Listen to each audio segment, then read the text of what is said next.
VP নূর সে সংসদে কোরআন তেলাওয়াত করে, ওলা তালবিসুল হাক্কা বিল বাতিলি অথাকমতু হাক্কা বিল, কেমনে জানে।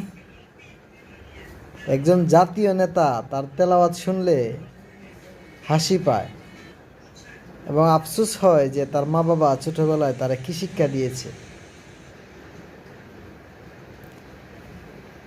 আউযু বিল্লাহি মিনাশ শাইতানির রাজিম।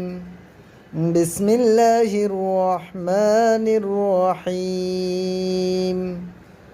ওয়ালা তালবিসুল হাক্কা বিল বাতিলি ওয়া তাকতুমুল হাক্কা ওয়া আনতুম তা'লামুন। ওয়ালা তালবিসুল হাক্কা বিল বাতিলি ওয়া তাকতুমুল হাক্কা ওয়া আনতুম তা'লামুন। আর সে কইছে ওয়াতাকমুতু, অর্থই পাল্টাই দিছে, অর্থই পাল্টে গেছে। আফসোস।